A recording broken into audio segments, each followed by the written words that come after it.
कार्यस्थल पर भेदभाव महसूस करती हैं या फिर वहाँ पे किसी भी प्रकार का यौन अपराध या अवांछनीय यौन इशारे उनके साथ किए जाते हैं, तो वो जो सब्जेक्ट है उसके लिए प्रॉपर एक कानून बनाया गया 2013 में। आप में से शायद कुछ लोगों ने सुना होगा भाभी देवी जी का नाम। 1992 में एक सामाजिक कार्यकर्ता के तौर पे, साधिक के तौर पे वो लगातार राजस्थान सरकार के साथ काम करती थी और उसी प्रसंग में किसी एक सरपंच की 9 महीने की बच्ची की शादी रुकवाने के ही की प्रासंगिकता में उनके साथ 5 लोगों ने सामूहिक बलात्कार किया। पर वो उन लोगों में से नहीं थी जिनको लगता था कि मतलब उनको छुप जाना चाहिए, उनको डर जाना चाहिए। उनकी जिजीविषा जीवित रही, वो लगातार काम करती रही। तो हालांकि व्यक्तिगत तौर पे तो उन्हें कभी भी अपने लिए जस्टिस नहीं मिल पाया, क्योंकि वो 5 अभियुक्तों को एविडेंसेस की कमी की वजह से छोड़ दिया गया, लेकिन वो फिर भी अनवरत बनी रही और वहीं से एक PIL का, पब्लिक इंटरेस्ट लिटिगेशन का जन्म होता है 1995 में, जिसके बाद 1997 में कानून आता है, गाइडलाइंस बनती है विशाखा गाइडलाइंस के नाम पे। में से बहुत सारे लोग शायद विशाखा गाइडलाइंस के बारे में कभी ना कभी किसी न किसी फॉर्म में सुना होगा। फिर एक लंबी यात्रा के बाद 2013 में, इनफैक्ट 2012 में निर्भया का एक क्रेडिट चलती बस का गैंग रेप केस मुझे लगता है सभी को पता है। उसके बाद 2013 में कानून बनता है जिसको हम पॉश एक्ट के तौर पे अमूमन जानते हैं। कार्यस्थल पर महिला सुरक्षा, उसमें रोकथाम, बचाव और उपचार तीनों चीजें ही इंक्लूडेड हैं, प्रिवेंशन, प्रोहिबिशन एंड रिड्रेसल। सो आप सोचिए कि 1992 में हुए गैंग रेप के रिजल्ट के तौर पे एक कानून बनने में करीब 21 साल लगे और अब उस कानून को बने हुए ऑलरेडी 11 साल बीत चुके हैं। पर ये बहुत अनफॉर्चुनेट है कि हमारे करीब 85% से भी ज्यादा कार्यस्थल ऐसे हैं जहाँ पे पॉश एक्ट के बारे में उसके कंप्लायंसेस और अवेयरनेस, जो जनरल साधारण सी जानकारियाँ होती है, वो भी अवेलेबल नहीं है। बहुत सारे हमारे साथी जो यहाँ आपस में बैठे हैं, नॉट रियली श्योर कि हमें से कितने लोग जानते हैं और इसकी व्यापकता को जानते हैं कि हमारे घरों में काम करने आने वाली जो महिलाएं होती हैं उनके लिए भी ये कानून लागू होता है, जो महिलाएं कॉर्पोरेट्स में काम करती हैं उनके लिए भी लागू होता है, जो अनऑर्गेनाइज सेक्टर में काम कर रही हैं, FPOs के साथ काम कर रही है या ये क्या बोलते हैं सेल्फ हेल्प ग्रुप्स हैं उनके साथ में काम कर रही है, स्कूल्स, कॉलेजेस, यूनिवर्सिटीज, एनीवेयर जहाँ पे एक कॉमन ऑब्जेक्टिव के लिए एम्प्लॉयर और एम्प्लॉय का रिलेशनशिप एस्टैब्लिश होता है या विजिटर और किसी भी फॉर्म में 2 लोग कार्यस्थल जैसे संबंध में आते हैं, ऐसी सभी जगहों पे इस कानून की प्रासंगिकता है। और बहुत अनफॉर्चुनेट है कि ये उस स्तर पे नहीं है जैसे ज्यादातर बहुत सारे दूसरे कानून या अधिकारों के बारे में हमें जानकारी नहीं होती है। हम फॉर्चुनेट रह पाए इस सब्जेक्ट के बारे में बात करने के लिए।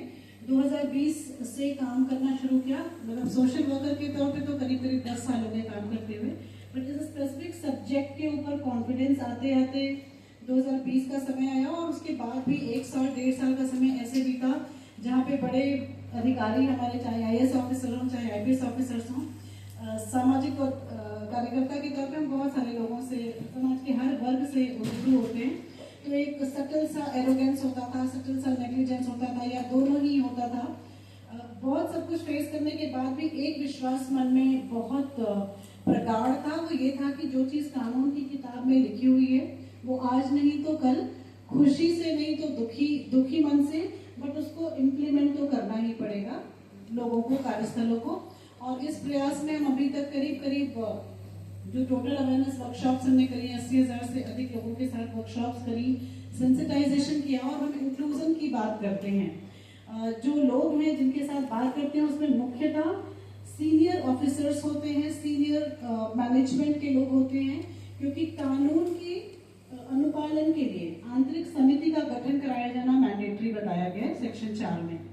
लेकिन जो आंतरिक समिति बनती है वो कंप्लायंस का काम कराएगी, अनुपालन का काम सुनिश्चित करेगी, पर उस अनुपालन को सुनिश्चित करने के लिए जो माहौल बनना जरूरी है उसके लिए रोल्स में, सीनियर लीडरशिप रोल्स में रहने वाले लोगों की भूमिका बहुत ज्यादा इम्पोर्टेंट है। तो हम कोशिश करते हैं एक होलिस्टिक अप्रोच बनाने की, जिसमें 2 हिस्सों में अपनी कार्यशालाओं को विभाजित करते हैं। पहला हिस्सा होता है सेंसिटाइजेशन पे, कि हम सभी मिलके ओनरशिप लें, क्योंकि पुरुषों के बिना महिलाओं के बिना पुरुषों का इस पूरे समाज का अस्तित्व और उसको आगे बढ़ा पाना संभव आपको क्या लगता है संभव? नहीं है ना। और दूसरी चीज मुझे ये लगती है कि महिला और पुरुष के बीच की आपस की लड़ाई में हम एक दूसरे को श्रेष्ठ बनाने के चक्कर में, थोड़ी दुश्मनी निकालने के चक्कर में ऊंच नीच करते करते एक उस धारा को भूल ही जाते हैं जो इसी धरती का हिस्सा है, बट हमारे दोनों कान के बीच में उनका स्पेस नहीं होता, और वो होता है थर्ड जेंडर। तो इस एक्सपेक्टेशन के साथ ये वर्कशॉप्स करते हैं कि हम आपस की लड़ाई भुलाकर एक ऐसा समाज बना सके जिसमें थर्ड जेंडर को भी स्पेस मिल सके। हमने एक्टिवली कुछ थर्ड जेंडर के लिए नहीं किया है, बट पॉश के अवेयरनेस वर्कशॉप्स में पहला हिस्सा सेंसिटाइजेशन का होता है, जिसमें लगता है कि मिलजुल कर एक स्ट्रॉन्ग सोसाइटी बनाने की कोशिश करें, क्योंकि protection, love, comfort and safety, ये सारी धारणाएं और भावनाएं और एक्सपेक्टेशंस इररिस्पेक्टिव ऑफ जेंडर होती हैं। हर इंसान को लगता है कि वो प्रोटेक्टेड होना चाहिए, सेफ होना चाहिए। तो हम सभी सिर्फ सीकर ही बने रहेंगे या फिर कभी गिवर भी बन सकते हैं। तो ये धारणा के साथ हम ये सेंसिटाइजेशन वाला हिस्सा करते हैं। और दूसरा हिस्सा होता है डेफिनेटली टेक्निकल पार्ट होता है, जो प्रोविजंस हैं उस सब्जेक्ट के, उसके बारे में जानना, क्या डूज एंड डोंट्स हैं, कंसेंट का क्या रोल होता है, जो हमारी सोसाइटी में सबसे ज्यादा मिसअंडरस्टूड है। किसी ने कपड़े कैसे पहने, किसी ने बाल कैसे बनाए, किसी की नाक कैसी दिखती है, किसी के शरीर का गठन कैसा है, उसके कर्व्स कैसे हैं, उसके ऊपर से नीचे की बनावट कैसी है, महिलाओं को उनके शारीरिक सौंदर्य तक ही तौला जा सकता है क्या सही, सिर्फ और सिर्फ उनकी यही एक क्वालिटी है जिसके बारे में प्रेज कर सकते हैं। तो कंसेंट एक बहुत इंपॉर्टेंट पार्ट होता है, जिसमें हम बहुत स्ट्रांगली एक्सप्लेन करते हैं कि ना का मतलब ना का मतलब ना होता है। No means no.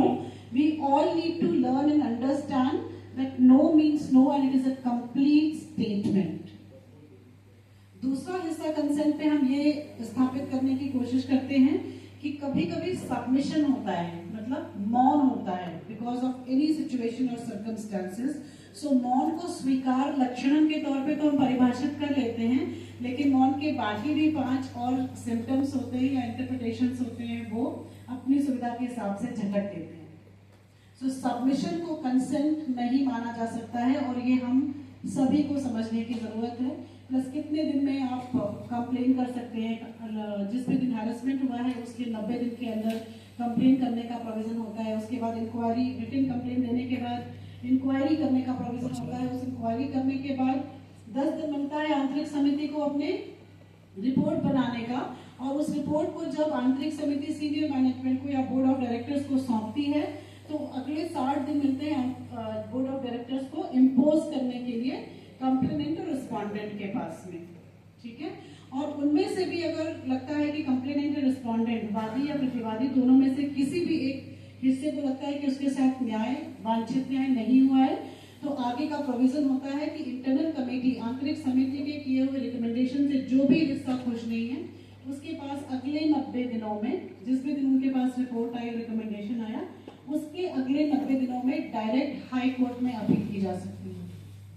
सो ये अपनी कार्यशालाओं के माध्यम से, कभी थोड़ी छोटी कभी थोड़ी बड़ी, ज्यादातर हम कोशिश करते हैं कि हमें 4.5 से 5 घंटे का समय मिले, तभी हम एक आपसी समझ बना सकते हैं। क्योंकि हम जितने लोग हैं, किसी न किसी फॉर्म में महिला सुरक्षा के ऊपर या महिलाओं के सशक्तिकरण पे काम करने वाले ही लोग हैं, और सशक्तिकरण या एस्टैब्लिशमेंट या एम्पावरमेंट माइंडसेट्स का काम है, और माइंडसेट्स पे काम करना सबसे ज्यादा मुश्किल काम होता है।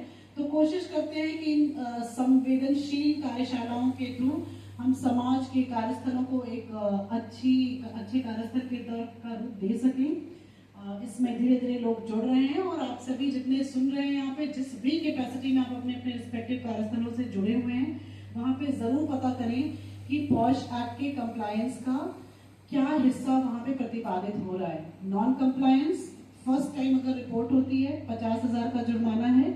उत्तर प्रदेश में डीपीओ ऑफिस इसको रेगुलेट करता है, डीएम रिस्पेक्टिव ऑफिसर है, डीपीओ होते हैं women and child development department के senior district representative in every district. So DPO office इसको रेगुलेट करता है। पहला जुर्माना 50,000 होता है, दूसरा जुर्माना अगर पाया गया तो 1 लाख हो जाता है, और लगातार अगर नॉन कंप्लायंस रिपोर्ट होता है तो रजिस्ट्रेशन या लाइसेंस तक कैंसिल हो जाता है। ये तो बहुत मतलब मोटे मोटे प्रोविजंस आपको शेयर किए, और उन लगता है कि हम कैसे करें, हम ऐसे करेंगे तो इमेज खराब हो जाएगी, हम ऐसे करेंगे तो रेपुटेशन खराब हो जाएगी। सो उनके लिए मैं भवरी देवी जी का एग्जाम्पल हमेशा देती हूँ कि 1992 में वो खुद एक अनपढ़ महिला थी, रिसोर्सेज नहीं थे उनके पास, वहाँ उस समय की लोकल पुलिस उनको नहीं सुन रही थी, और उसके बाद उन्होंने वो लड़ाई लड़ी कि 21 साल भले लग गए लेकिन एक कानून हमारी पूरी जनरेशन के लिए बनवा सकी वो। तो उनसे ज्यादा कमजोर परिस्थिति में यहाँ पे बैठी तो कोई भी महिला नहीं होगी। अनुश्रा एक्सेप्ट करते हैं। दूसरी तरह बहुत इंपॉर्टेंट चीज है कि जैसे ही कुछ अच्छा होता है उसका दुरुपयोग भी, हम इतने अच्छे लोग होते हैं कि तुरंत शुरू कर देते हैं। इसलिए ये बहुत स्ट्रॉन्ग रिक्वेस्ट है कि अगर महिलाओं के साथ किसी प्रकार का भेदभाव नहीं हो रहा है, या अगर उनके कार्यस्थल की स्थितियां सही हैं, तो जबरदस्ती किसी के चढ़ावे में आके फंसाने को लेकर, या कोई दूसरा पुराना एक्सपीरियंस हमारा खराब रहा है, उस चक्कर में किसी भले इंसान के ऊपर प्लीज एलिगेशन ना लगाएं। क्योंकि जैसे ही वो होता है ना, किसी अच्छे इंसान के ऊपर एलिगेशन, फॉल्स एलिगेशन लगता है, उस व्यक्ति के पास भविष्य में कभी भी कोई अपॉर्चुनिटी आएगी जहां पे सीवी प्रोफाइल उनके माध्यम से हाँ या ना में परिवर्तित होगा, वो कभी आने वाले समय में दूसरी लड़कियों को अपॉर्चुनिटी नहीं देंगे। और लड़कियों का निकलना ही अपने आप में एक बहुत बड़ी कहानी है। उसके बाद का संघर्ष के बारे में तो जितने सुधी वक्ता है यहाँ पे वो हमें प्रकाशित करेंगे। मुझे लगता है कि मेरी ओर से इतना सफिशिएंट है। कुछ क्वेश्चन आंसर्स के लिए thank you so much everybody. नमस्ते। Thank you.